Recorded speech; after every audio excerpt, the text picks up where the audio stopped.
pressure. Pressure, Lord, with my whole heart.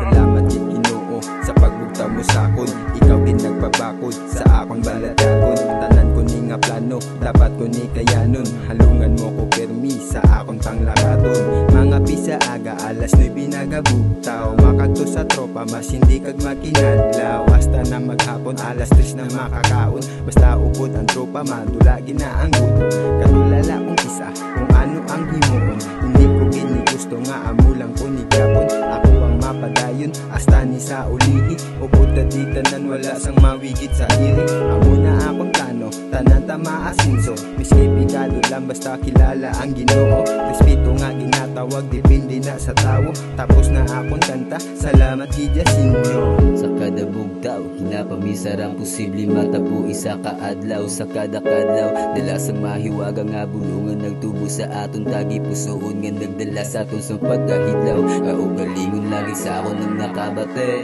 Sa pag-intindi nga ako lang isang nagtahe. So gilanon gisulat na lang mismo sa papel para mapadayon ng mga nagkalabilin. Kapilangan nga matumba, may rason ginamadugay, may oras gina para magbalikin. Di ka lang basta magduda, may maabot ginadugay. Basta ang chipo perti nagituluya kasakit. Kabalo na ko kung ano ang himuon.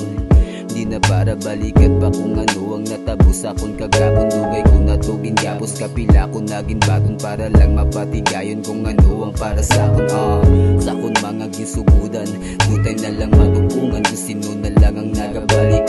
Lain-lain nga sistema, isa lang Japon halagyan kung sino ang ara lang ang mulang na ang makauligid. Kabalo ko nga may oras pa dayunon, kung ano ang nagkalabilin dapat ko nga himuson. Biskang buglay pa bangunon, dapat lang nga pabakudon. Para sa kaugalingon, dapat lang nga padayonon ko.